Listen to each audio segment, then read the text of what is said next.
Assalamualaikum warahmatullahi wabarakatuh. Bertemu lagi dengan Ibu Fitra dari SDI Al-Afas Dumatra. Kali ini kita akan belajar muatan pelajaran IPA dan yang akan kita bahas hari ini adalah mengenai topik pubertas. Nah, sebelum kita mulai, Bu Fitra harap kita semua masih dalam keadaan yang sehat, selalu sehat di tengah pandemi seperti ini. Semoga pandemi ini segera berlalu sehingga kita bisa segera bertatap muka. Sekarang kita masuk ke pembahasan kita hari ini. Oke, apa itu pubertas? Nah, pubertas adalah masa peralihan dari masa kanak-kanak menjadi masa dewasa. Seringkali masa pubertas pun disebut sebagai masa akil balih atau masa remaja. Nah, pada masa-masa yang ini adalah masa-masa yang sangat penting bagi kehidupan seorang manusia. Oke, kenapa? Kita masuk ke usia puber. Usia puber pada laki-laki dan perempuan itu berbeda. Jadi, laki-laki dan perempuan memasuki usia puber dalam waktu yang berbeda.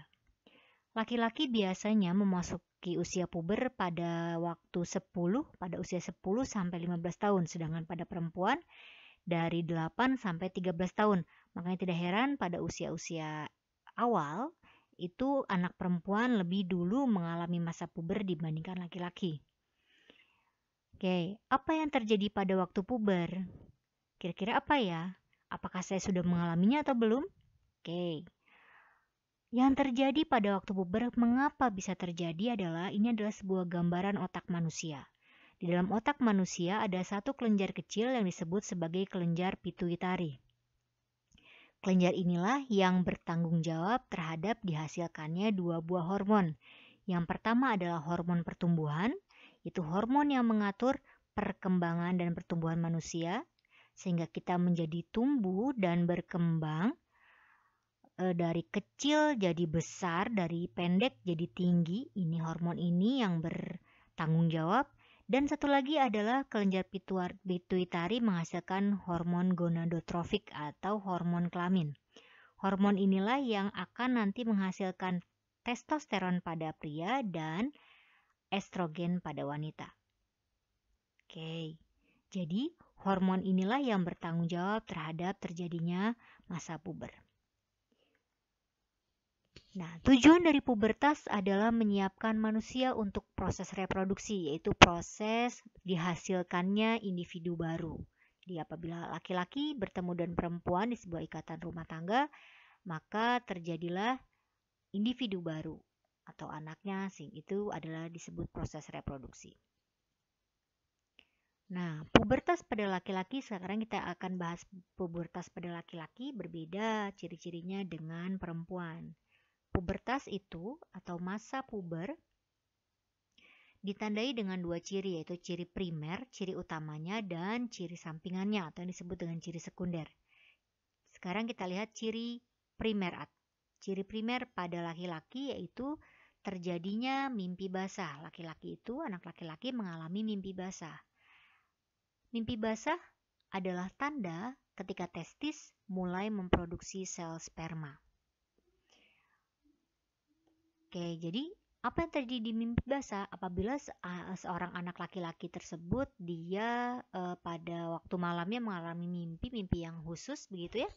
Kemudian pas pagi harinya dia merasakan basah di bagian kelaminnya, tapi bukan mengompol. Coba kalian pikir, anak laki-laki di kelas 6, apakah saya pernah mengalaminya atau belum ya?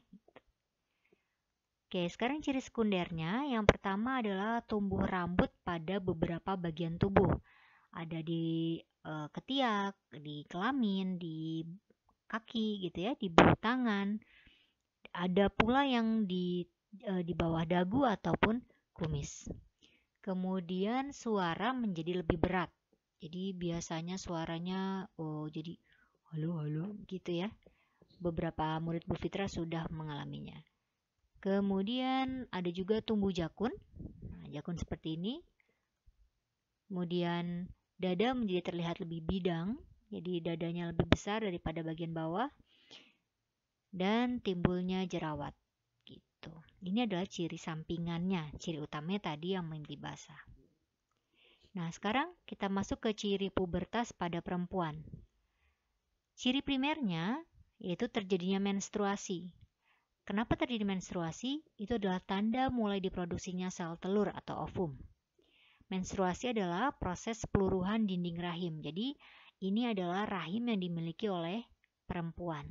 Ini adalah ovariumnya, saluran atau pabrik penghasil telur, penghasil ovum. Nanti dari telur 1 bulan itu dihasilkan 1 buah telur, dia akan jalan dan nanti kalau sudah matang dia jalan melalui saluran tuba falopi. Ini rahimnya menyiapkan diri karena mau ditempelin si telur, dia menebal di sini biar empuk, kemudian telurnya nempel.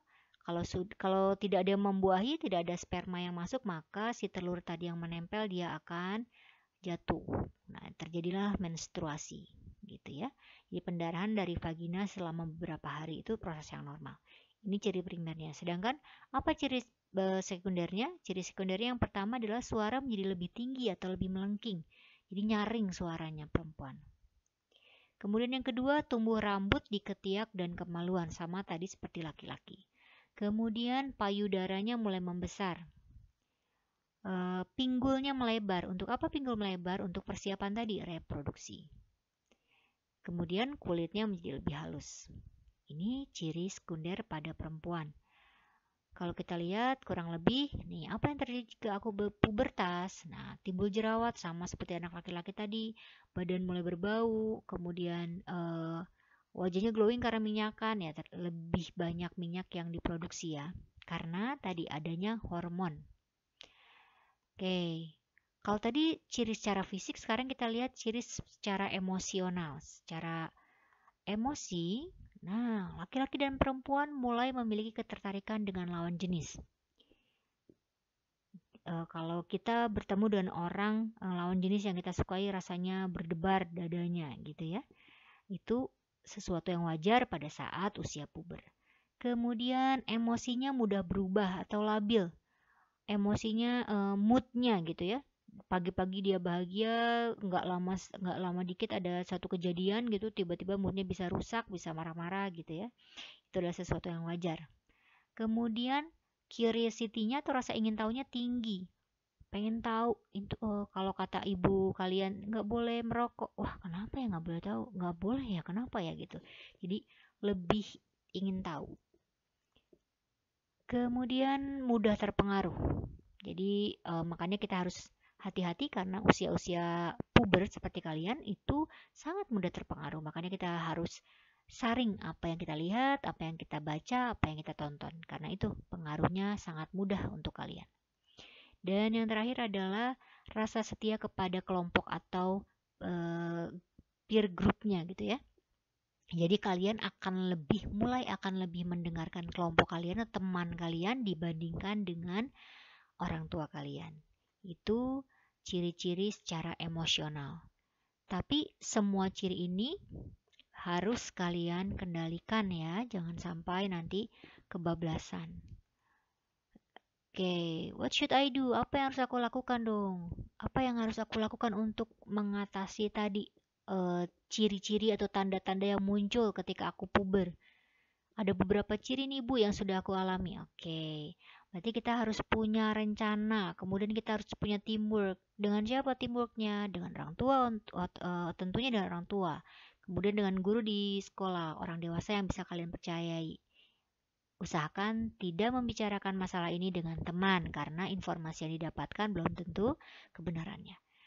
Kemudian kalau kita sudah punya rencana itu biar apa? Biar masa puber kalian dilewati dengan mulus, dengan baik ya, sehingga menjadi individu dewasa yang hebat, yang luar biasa.